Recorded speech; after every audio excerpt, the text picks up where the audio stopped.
수상항공시 오늘의 첫 번째 종목은 한화 에어로스페이스입니다. 먼저 기업 개요부터 확인해 보겠습니다.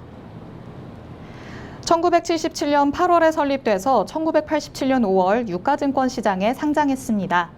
1977년 삼성 정밀공업으로 설립돼서 2000년 삼성 테크윈으로 상호를 변경했고 2015년 6월 삼성전자로부터 지분을 양수해 2018년 3월 현재의 상호로 변경했습니다. 주 사업은 항공기 및 가스터빈 엔진, 자주포, 장갑차, CCTV, 칩 마운터 등의 제조 및 판매인데요. IT 기술을 활용한 서비스 제공이 주력 사업입니다. 엔진 사업은 핵심 기술의 진입 장벽이 높으며 장기간의 개발과 투자를 필요로 합니다. 방산 산업은 단일 수요자를 대상으로 판매하고 있으며 항공기 엔진 사업은 2021년 말 기준 약 24조 원의 수주 잔고를 보유하고 있습니다. 최근 실적 확인해 보겠습니다. 2021년 연결 기준 매출액 6조 4,150억 원, 영업이익 3,830억 원, 당기순이익 3,017억 원을 기록했는데요. 매출액은 전년 동기 대비 20.6% 증가했고 영업이익은 57%, 당기순이익은 83.2% 증가했습니다. 네, 이렇게 한화 에어로스페이스의 기업 개요 확인해 보셨습니다. 대표님, 어떤 공시인가요? 네, 바로 어제였습니다. 한화 에어로스페이스의 경우에는 제가 공시메이트 그리고 서울경제TV 개장 방송에서도 지금 한 케이스별로 한 4번 정도 방송을 좀 다뤘습니다. 오랜만이요. 그래서 모아가는 전략, 앞으로의 어떤 전망치에 대해서도 우리가 좀 이 부분을 좀 잘 참고하셨으면 좋겠다라고 좀 강조드렸던 포인트가 있었는데 최근 52주 신고가 갱신했죠. 시장 상황이 매우 좋지 못했음에도 불구하고 여전히 고공행진을 펼쳐지고 있는 종목입니다. 바로 어제였습니다. 회사 단일 판매 공급 계약 체결 소식이 있었는데 이 공시를 조금 설명하기 이전에 공시의 히스토리, 최근의 공시의 어떤 일련 과정들을 우리가 좀 잘 살펴보면 힌트가 분명히 있었어요. 네. 오늘 이 공시가 나오게 된 배경도 분명 힌트가 있었다. 자, 공시 먼저 보도록 하겠습니다. 단일 판매 공급 계약의 체결입니다. 우리가 흔히 이야기하는 수주 공시인데요. 판매 공급 계약의 구분은 상품 공급입니다. 체결 계약명은 VX, 사기 채용, EMA, 개발 및 공급입니다. 계약 금액은 2,191억입니다. 회사 최근 매출액의 3.4%에 해당되는 수치고요. 계약 상대방은 버티컬 에어로스페이스입니다. 영국 회사입니다. 계약 기간은 2022년 8월 23일부터 2035년 2월 28일까지입니다. 주요 계약 조건은요. 버티컬 에어로스페이스의 VX4 기체형 EMA 3종 개발과 공급을 담당한다라고 좀 밝혔습니다. 투자 판단 사항은요.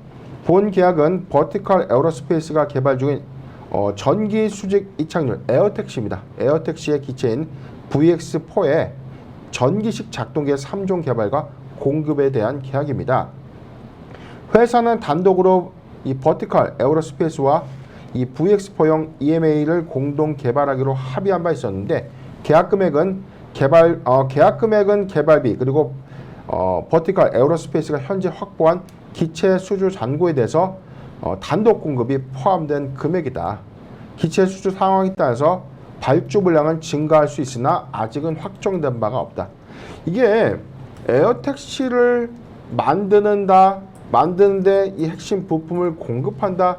자, 이 초도 이 계약 체결에 대해서 저는 이게 상징성이 좀 굉장히 좀 크다. 그런데 7월 21일자 공시를 좀 보도록 하겠습니다. 공시에 예고편이 있었고 분명 다음 이 수주 공시가 좀 나올 수 있는 역량이 좀 있었다는 것이죠. 회사 7월 21일 날 버티컬 에어로스페이스와 공동 협력 의향서를 좀 체결한 바 있었어요. 회사는 영국의 UAM 체계 개발 업체는 버티컬 에어로스페이스와 아래 내용으로 공동 협력 의향서를 체결했다. 전기 수직 이착륙 항공기 분야에서 지속적인 협력에 양사가 동의했다. 그래서 제가 이 공시를 공시메이트 시간에 좀 다뤘는데 너무 성의가 없다. 지속적 협력을 양사가 동의했는데 어떤 걸 동의했는지 조금 공시에 좀 풀어줘야 되는 것 아닌가. 자, 이런 불만들에 대해서도 좀 제가 토론을 좀 했었어요. 그리고 이 관점에서는 다음에 과시해야 되는 어떤 내용들이 부각되지 않을까. 이게 수주가 됐던 사업에 관련된 어떤 공급 계약, 공동 연구 개발과 관련된 어떤 이슈 모멘텀, 자, 이런 부분들을 우리가 예측할 수 있었는데 거의 뭐 한 달 채 지나고 나서 지금 8월 23일이죠. 거의 뭐 근 한 달 이후에 수주 공시로 좀 보답을 하게 된 것이죠. 미리 이 공시를 우리가 면밀하게 잘 살펴보고 향후에 이런 예측 방향들을 우리가 좀 잘 고민해서 모아갔다면 충분히 좋은 결론을 도출할 수 있었던 공시입니다. 네, 정말 올해 꾸준히 주목받고 있는 종목입니다. 한화 에어로스페이스인데요. 대표님께서도 수차례 다루셨던 종목인 만큼 한화 에어로스페이스에 대해서는 거의 전문가다라고 하실 수 있을 것 같습니다. 그리고 저희 방송에서도 한번 한화 에어로스페이스를 다룬 적이 있습니다. 그때 지금 보여드렸던 버티컬사와의 공동협력 의향서 체결 소식을 전해드렸는데 그때 방송을 보셨던 분들이라면 이번 공시가 어느 정도 예견이 돼 있었다라는 걸 눈치를 채셨을 겁니다. 한화 에어로스페이스 대규모의 공급 계약 체결하면서요. 어제 하락장 속에서도 빨간불을 켜냈습니다. 버티컬사가 개발하는 에어택시에 이 전기식 작동기를 독점으로 공급을 한다고요. 네, 지금 내용을 보면 지금 영국의 버티컬 에어로스페이스, 자, 이 회사 어떤 회사인가 좀 많이 궁금할 텐데 미국의 나스닥에 상장되어 있는 회사입니다. 지금 영국의 에어택시를 현재 개발하고 있는 회사인데 2025년도 상용화를 앞두고 있는 회사입니다.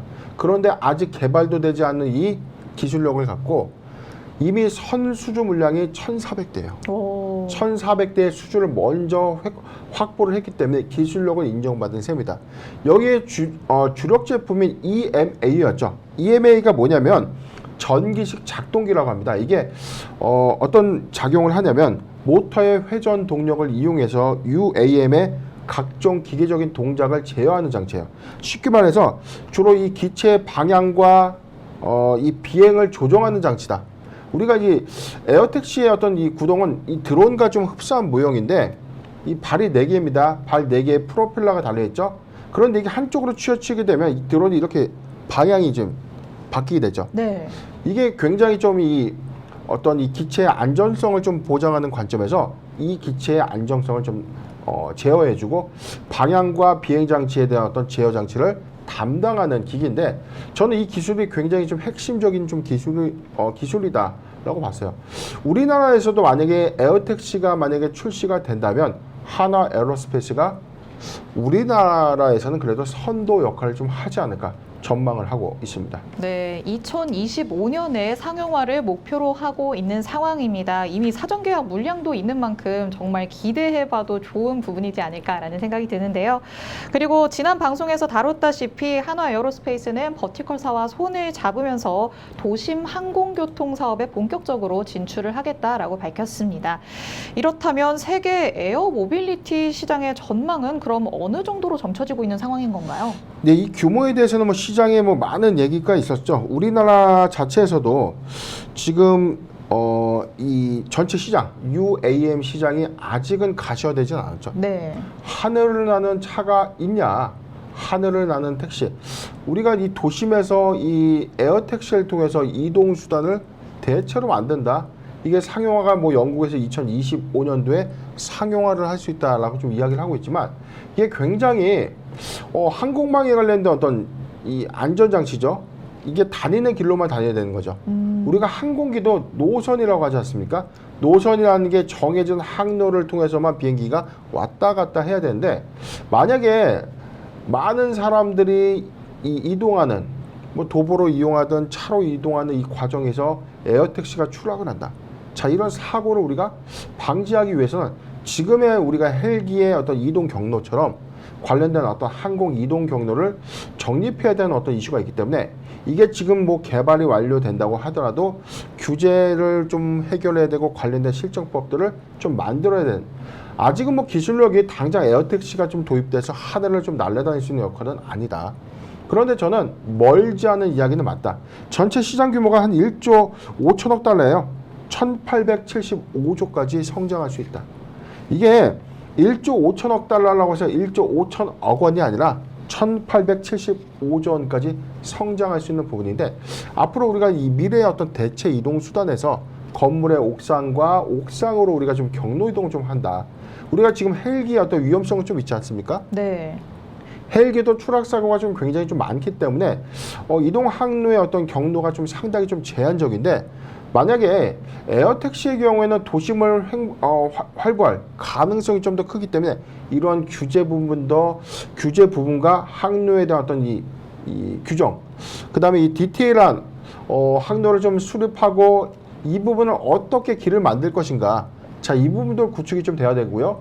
관련된 어떤 기기가 좀 도입된다고 하더라도 이 관련된 핵심 부품들의 조달, 그리고 이 시장이 확대됐을 때 인프라 부분을 어떻게 좀 수립할 것인가. 전반적인 사항들은 아직 먼 이야기이긴 하지만 서서히 다가오고 있는 사업은 맞다. 우리가 전기차 시대가 지금 빠르게 오고 있는 것처럼 UAM 이 대체 이동 수단의 시대도 곧 도래된다. 이 점을 참고하셨으면 좋겠습니다. 네, 하늘을 나는 차, 하늘을 나는 택시. 아직까지는 상상 속에서만 그려볼 수 있는 모습이기는 하지만요. 그래도 해결해야 할, 그런 구축해야 할 인프라가 계속해서 구축이 되다 보면 어느샌가는 성장성이 굉장히 확실한 분야가 되지 않을까라고 기대를 해봄직합니다. 이제 한화 에어로스페이스는 선택과 집중을 할 모양새입니다. 방산 사업과 연관성이 적은 계열사들은 이제는 매각을 진행하면서 사업부를 재편하겠다라고 밝혔는데요. 그렇다면 한화 에어로스페이스의 앞으로의 전망은 어떻게 될까요? 근데 최근 8월 19일 공시가 좀 있었습니다. 풍문 떠는 보도에 대한 해명 공시였는데 회사는 미약정으로 좀 답변을 했어요. 한화 사업 재편을 넘어서 한화 에너지로 승계 정점을 찍는다. 회사의 지배 구조가 개편될 수 있다. 회사의 사업 구조가 다시 재편될 수 있다라는 어떤 가능성을 시사했는데 2022년 8월 19일자 아시아 투데이에서 보도한 이 내용입니다. 한화의 사업 재편 넘어서 한화 에너지로 승계의 정점을 찍는다. 기사 중에서 한화 에어로스페이스는 내년 3월 주주총회를 걸쳐서 한화의 방산 사업 부분을 합병한다. 이에 대해서 해명 공시를 했는데 회사는 2022년 7월 29일 타법인 주식 및 출자증권 취득, 즉 다른 회사의 주식 취득, 한화의 방산 부분을 인수한 바 있었어요. 그런데 인수해서 지금은 종속회사, 자회사로 편입을 시켰는데 합병을 포함한 다양한 사업 시너지 창출 방안을 검토 중에 있다. 합병 여부 및 시점 등에 대해서는 아직은 확정된 바가 없지만 미약정, 합병을 할 수 있는 가능성이 크다. 자, 이 공시가 주는 시사점인데 하나그룹의 어떤 이 사업 부분의 재편에 우리가 좀 주목을 좀 해야 됩니다. 한화 에어로스페이스는 대표적인 방위 산업을 좀 영위하고 있죠. 네. 항공 우주 산업도 좀 추진하고 있지만 대체적인 매출 포지션의 대부분은 방위 산업이에요. 지금 이 시간이 좀 많지가 않기 때문에 제가 오늘 2번, 4번을 안 보겠지만 네. 매출 포지션이 상당히 많은 한화 에어로스페이스의 관점에서 방산 사업 부분이 종속회사에서 주사업인 이 계열사 사업 부분으로 이 합병된다면 회사의 외형 가치가 좀 더 달라지면서 본격적인 어떤 외형 가치에 따른 확장세가 좀 예고되고 있는 흐름들이 좀 있다는 것이죠. 오히려 정체성이 좀 강화되면서 기업 가치가 좀 더 크게 제고될 수 있는 요인은 있다. 저는 합병 시너지는 좀 긍정적으로 보고 있고요. 지금 한화 에어로스페이스가 사업 부분 안에서 민수 사업 부분 일부는 다시금 매각을 통해서 방산 사업 부분 안에서 좀 집중과 항공 우주 산업으로서의 어떤 역량을 확장하지 않을까 예상을 해봤습니다. 지금 차트를 좀 볼 텐데요. 지금 최근에 저희가 7월 달에도 좀 다뤘던 케이스죠. 자, 이 구간이에요. 7월에 우리가 이 주식을 잘 모아갔다면 7월 방송을 했죠. 이 구간에 잘 매수를 했다면 자, 단기간 어떻게 됐습니까? 주가 상당한 상승폭을 좀 이끌고 있다. 기대감을 수반하는 것이 아니라 근거 있는 주가의 상승을 이끌고 있다. 이 점을 우리가 좀 주목해야 되는데 어제 버티컬 에어로스페이스사와의 공급 계약 체결 이슈는요. 이게 단일성, 일회성으로 좀 끝나는 것은 아니다. 중장기 관점에서 저는 오히려 핵심 부품의 납품 그리고 이에 따른 어떤 수주량이 좀 증가됐을 때 수주 확대 관점에선 한화 에어로스페이스 모아가는 전략이 유효하지 않겠는가 판단을 해봤습니다. 최근 단기 고점이기 때문에 추세 매매는 굉장히 좀 위험하죠. 제가 좀 강조드렸던 포인트, 많이 오른 주식을 굳이 따라가면서 살 필요가 없다. 자, 이 부분을 우리가 좀 잘 참고해야 되고요. 보유자 관점에서 의견은요, 71,000원이 이탈되지 않는다면 보유 의견을 좀 제시해드리고요. 71,000원이 이탈된다면 차익 실현을 일부 해서 저점에 다시 재매수하는 것을 좀 권고드리는데 매수하기 좋은 구간 53,000원에서 6만원, 53,000원에서 6만원 구간은 포트비중 10%의 분할 매수 의견을 제시해 드리겠습니다. 네, 합병 관련 사업 재편에 대해서 미확정 공시까지 나온 걸 확인을 해보셨습니다. 이 부분에 대해서도 앞으로는 외형 가치가 달라지면서 확장성이 더 커질 것이다 라고 예측을 해주셨는데요. 이번 공시도 일회성으로 넘어갈 내용이 아니기 때문에 계속해서 지켜볼 필요 있다라는 말씀 해주셨습니다. 현재는 근거 있는 주가의 상승 흐름 보이고 있습니다. 모아가는 전략이 유효한 종목이라는 말씀을 해주셨는데요. 우선 보유자 관점에서는 7만 1,000원을 이탈하지 않는다면 계속해서 보유를 하고, 만약에 7만 1,000원을 이탈하게 된다면 일부는 차익 실현을 하면서 저가에서 매수를 다시 하는 게 좋겠다라는 말씀을 해주셨습니다. 또 신규 매수자 관점에서는 5만 3,000원에서 6만 원 사이 포트 비중 10%의 분할 매수 의견 주셨으니까요. 여러분이 투자 전략 세우시는데 참고하시기 바랍니다. 이렇게 첫 번째 종목이었던 한화 에어로스페이스 만나봤습니다. 이어서 살펴볼 수상한 공시, 오늘의 두 번째 종목은 에브리봇입니다. 먼저 기업 개요부터 확인해 보겠습니다. 2015년 1월에 설립돼서 2021년 7월 코스닥 시장에 상장했습니다. 주 사업은 지능형 로봇의 제조 및 판매인데요. 로봇 청소기 관련 연구 개발에 특화된 우수 인력과 축적된 기술을 바탕으로 로봇 청소기를 개발하고 있으며, 현재는 자율주행 기술에 기반한 로봇 청소기 개발에서 향후 홈서비스 로봇 등 다양한 분야에 진출할 계획입니다. 2019년에 출시한 엣지 모델은 우수한 성능과 가격 경쟁력으로 국내 로봇 청소기 시장 점유율 3년 연속 1위를 차지했으며, 2021년에 출시한 3스핀 모델은 기술 개발을 고도화한 제품으로 에브리봇의 차세대 대표 제품으로 주목되고 있습니다. 최근 실적 살펴보겠습니다. 2021년 개별 기준 매출액 511억 원, 영업이익 101억 원, 당기순이익 94억 원을 기록했는데요. 매출액은 전년 동기 대비 4% 증가했고, 영업이익은 22% 감소했으며 당기순이익은 흑자 전환했습니다. 회사 측은 국내 수요 증가 및 해외 수출 증가로 매출액이 소폭 증가했고, 상환 전환 우선주의 보통주 전환에 따른 평가 이슈 해소로 당기 순이익이 증가했다고 밝혔습니다. 네, 이렇게 에브리봇의 기업 개요 확인해 보셨습니다. 대표님, 어떤 공시인가요? 네, 바로 어제였습니다. 회사 주요 사항 보고서 무상증자 결정을 했는데, 무상증자는 너무나 많이 다뤘기 때문에 입이 정말 아프죠. 무상증자, 대가를 수반하지 않는 주식의 발행입니다. 유상증자는 대가를 수반하는 주식의 발행. 유상증자 결정이라는 것은 주식을 발행하는데 돈이 들어오면서 발행이 되는 것이죠. 무상증자는 돈이 들어오지 않았는데 주식은 발행이 됩니다. 그래서 공짜 주식이 발행이 되다 보니까 주주가치 제고를 위함이다 라고 회사는 포장을 하고 있는 셈인데, 가장 좋은 것은 최대 주주가 제일 좋지 않겠어요? 네. 무상증자라면 우리도 좋지만 가장 주식을 많이 보유하고 있는 최대 주주가 가장 좋은 것 아닌가. 자, 그런 부분도 우리가 좀 잘 참고하셔야 됩니다. 일단 내용 보도록 하겠습니다. 회사 무상증자를 결정했는데, 보통 주식 609만 5,671주의 신주를 발행하는 것입니다. 증자 전 발행 주식의 총수는요 609만 5,671주인데 무려 한 주당 한 주의 무상 신주를 좀 발행하는 것이죠. 저는 굉장히 잘한 결정이다. 최근에 이 무상증자를 좀 결정하는 데 있어서 너무나 터무니없이 한 주당 5주를 준다, 한 주당 7주 준다, 한 주당 3주도 많아요. 발행 이후에 회사의 적정한 유통 주식수도 우리가 좀 잘 체크해 봐야 되는데, 만약에 한 주당 3주씩 주면 발행 예정 주식수가 굉장히 커지죠. 그런데 지금 비율에서 회사가 기존 주식에 한 주당 한 주를 좀 배분하는 것이기 때문에 발행 주식 총수가 무상증자 이후에도 1,200만 주를 좀 초과하지 않는 적정한 주식수다라고 좀 전망해 봤습니다. 내용을 보면 신주 배정 기준일은 9월 7일인데 9월 7일에 이 영업일에 이전까지 주식을 보유한다면 무상 신주를 받을 수 있는 것입니다. 하단의 내용 더 보도록 하겠습니다.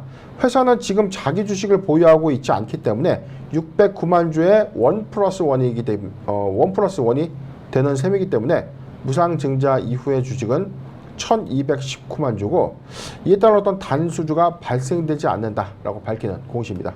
네, 올해 정말 무상증자 소식이 많았습니다. 그렇다 보니까 이제는 단순히 이 이슈로만 부각을 바라는 종목인지 아니면 들여다볼 만한 가치가 있는 기업인지를 조금 체크를 해보게 되는 것 같은데요. 그렇다면 에브리봇의 실적 현황은 어떻게 되는지 한번 살펴봐야겠죠. 네, 에브리봇 최근 2분기 실적 기조도 뭐 나쁘진 않았습니다. 반기 보고서 잠깐 볼 텐데요. 제가 반기 보고서 실적 기조 내용 보기 전에 오늘도 2번, 4번 얘기를 좀 할 수밖에 없는데 회사의 어떤 사업, 우리가 에브리봇 하면은 로봇 관련주다. 로봇 관련주인데 어떤 로봇 기술을 갖고 있는지에 대해서는 아는 바가 잘 없어요. 네. 왜? 찾아보지 않고 그냥 뉴스로만 접하니까. 뉴스에서 로봇 관련주라고 하니까 막대한 무슨 로봇 기술이 있는 것처럼 보여지지만 단순하게 로봇 청소기 만드는 회사입니다. 자, 면밀하게 좀 보도록 하겠습니다. 2번 내용 보도록 할게요. 회사는 세계 최초의 듀얼 스핀 물걸레 로봇 청소기를 개발한 바 있습니다. 구동바퀴가 없이 걸레가 자체적으로 이렇게 회전하면서 주행하고 청소를 한다. 우리가 흔히 뭐 가정집에 많이 두고 있죠. 뭐 로봇 청소기는 우리가 좀 많이 보편화된 모델군들이 좀 있었는데 이 회사는 세계 최초의 듀얼 스핀 물걸레 로봇 청소기다. 자, 이게 출시 방법이 좀 조금 다른 내용이고요. 하단의 제품 라인업은 나중에 시간이 되신다면 한 번쯤 읽어보셨으면 좋겠습니다. 제품 라인업군인데 2017년부터 2018년 그리고 2019년 최근 2021년도까지 신제품을 좀 출시하고 있는데 전반적인 어떤 부분에서는 해외 ODM 수출 모델과 삼성전자에 납품을 하고 있다. 자, 그 이외에 소모품 등의 매출도 보유를 하고 있는 셈입니다. 제품의 가격대는 나중에 시간이 되신다면 한 번쯤 체크해 보셨으면 좋겠습니다. 전체적으로 어떤 매출 유형이 지금 지난 2019년도, 2020년도, 2021년도 대비해서 꾸준한 성장세를 좀 보이고 있죠. 161억 원에서 491억, 2021년도에는 511억, 이번 반기에도 275억을 기록했는데 지금 증감치를 좀 보도록 하겠습니다. 개별 증감치를 좀 보도록 하면 회사는 전년 동기 대비 매출액이 소폭 증가했어요. 반기 275억을 좀 기록했고요. 영업이익은 44억 그리고 당기 순이익은 55억을 좀 기록하면서 지난 전년 동기 대비 소폭 매출액과 영업이익 그리고 당기 순이익의 증감세를 좀 유지하고 있다. 확장세가 아직 크진 않지만 이건 시장 점유율 관점에서 우리가 봐야 되는 부분이죠. 한 집에 로봇 청소기를 우리가 뭐 수십 대를 두고 있을 수는 없는 노릇이죠. 네. 해외 수출 비중이 높아진다면 확장성을 좀 가지고 있다. 가져갈 수 있다는 점 참고하셨으면 좋겠습니다. 네, 오늘도 나왔습니다. 정기보고서의 2번에 4번 주력 사업 내용은 꼭 확인을 하셔야겠죠. 저희 시청자분들이라면 이제는 꿈에서도 확인을 하실 것 같은데요. 주력 사업 내용 확인을 하시면요. 확장세가 크지는 않지만 그래도 실적 증가 추이를 나타내고 있다는 점 확인하실 수 있습니다. 이렇게 에브리봇은 주력 사업인 로봇 청소기에 대해서 이제는 프리미엄부터 중저가 제품까지 포트폴리오를 조금 다양하게 해서 단일 모델에 의존하지 않으려는 모습을 보이고 있습니다. 그렇다면 앞으로의 전망은 어떻게 바라봐야 할까요? 네, 이상 뭐 가장 중요한 부분이죠. 무상증자가 모든 게 다 좋지 않다. 무상증자가 기대감을 수반하고 있고 무상증자를 한번 노려보고 우리가 한번 투자를 해봤는데 권리락가 이후에 주가가 회복되지 않아서 무상신주가 들어왔음에도 불구하고 손실을 봐요. 노토스가 마이너스 50%, 공구원이 마이너스 40%, 30%. 자, 이런 하소연들을 너무나 많이 들었습니다. 자, 그렇다면 에브리봇 과연 무상증자의 메리트가 좀 있는가? 제가 좀 관점에 따라서 말씀드린 게 무상증자 좋은 겁니다. 좋은 건데 이게 주가가 이미 급등하고 난 이후에 내가 기회를 받지 못했는데 고가에 덜컥 사기에는 굉장히 리스크하다. 그렇기 때문에 추세 안에서 이 정도의 합당한 라인 안에서는 내가 매수해도 괜찮겠다. 이때 사시는 거예요. 그리고 무상증자의 이 폭이 신주가 유통된 시점에 발행주 시수의 어떤 전체적인 규모도 우리가 짐작을 좀 해봐야 되는데 물론 대주주 지분이 시장에 나올 가능성은 없습니다. 자, 그런 관점 하에서 주주가치의 어떤 제공한 좀 단기 모멘텀으로 수반될 수는 있다. 차트 살펴보도록 하겠습니다. 바로 어제 상당한 시세 분출을 좀 했어요. 무상증자 발표를 하니까 주가가 꼬리 달고 좀 내려왔지만 지금 상단에서 주가 추이는 자, 요 구간이죠. 39,000, 4만 원은 탄탄하게 좀 지지를 해주고 있는데 자, 저는 이렇게 봤습니다. 만약에 37,000원에서 4만 원 구간, 37,000원에서 4만 원 구간에 진입한다면 5% 정도만 모아가도 괜찮다. 자, 이탈가는요. 요 구간입니다. 단기 이탈가는 35,000원인데 35,000원이 이탈되지 않다면 37,000원에서 4만원 구간 포트 비중 5% 정도는 모아가도 괜찮다. 어떤 상징적인 의미가 있냐. 회사 지금 발행주식 시주 대비해서 지금 적정한 무상증자에 좋은 예가 아닌가. 회사는 실적을 수반하고 있고 로봇 테마라는 관점에서는 로봇 섹터에 기대감을 가져갈 수 있는 요인은 있다. 이 점을 좀 참고했으면 좋겠는데 단순하게 로봇 기술만 우리가 판단을 해본다면 이 회사는 로봇 청소기를 좀 만드는 회사로서 센서와 방향, 제동, 자, 이 관련된 로봇의 핵심 기술을 좀 보유하고 있지만 우리가 크게 뭐 유추 해석하는 로봇 기술의 핵심 기술을 의미하는 것은 아니기 때문에 다소 로봇 기술의 어떤 집약적인 측면에서 본다면 상당히 조금 메리트가 좀 제한적인 요소는 좀 있겠지만 저는 그래도 지금 가격대 이런 추세 하에서 크게 급등하지 않는다면 35,000원에서 37,000원에서 4만원 구간은 비중 5% 정도 좀 가져가도 괜찮지 않을까 의견을 제시해 드리고 이탈가는 35,000원 반드시 준수해 주시길 바라겠습니다. 네, 로봇주로 본다면 메리트가 크지는 않습니다. 하지만 지금은 무상증자 소식이 나와 있기 때문에 이런 측면에서 본다면 주주가치 재고라는 점에서 단기 모멘텀으로 작용할 수 있다라는 말씀해 주셨습니다. 지금 추세에서는 35,000원을 이탈하지 않는다면 37,000원에서 4만 원 사이에 진입했을 때 5% 정도로는 진입을 해도 괜찮겠다라는 말씀을 해 주셨습니다. 하지만 35,000원 이탈가로서의 꼭 준수를 여부를 이렇게 공개적으로 뭐라고 하셨죠? 이탈가를 준수하셔야죠. 네. 네, 이탈가를 준수해달라고 강조를 해주셨으니까요. 네. 여러분이 꼭 이 점은 참고를 하시기 바랍니다. 이렇게 두 번째 종목이었던 에브리보까지 오늘은 하나 에어로스페이스와 두 가지 종목 만나봤습니다. 대표님께서 꼼꼼하게 짚어주신 이런 포인트들 여러분이 투자 전략 세우시는 데 많은 도움이 됐으면 좋겠습니다. 그리고 저희 방송 보시면서 공시 내용에 대해 궁금한 점 있으신 분들은 노란톡 오픈 채팅방에 변영인의 기업공시연구소 검색해서 입장해 주시면 됩니다. 노란톡에서 질문해 주시면 방송 시간이 아닐 때에도 대표님께서 직접 빠르게 답변해 주시니까요. 꼭 노란톡에 들어오셔서 질문해 주시면 되겠습니다.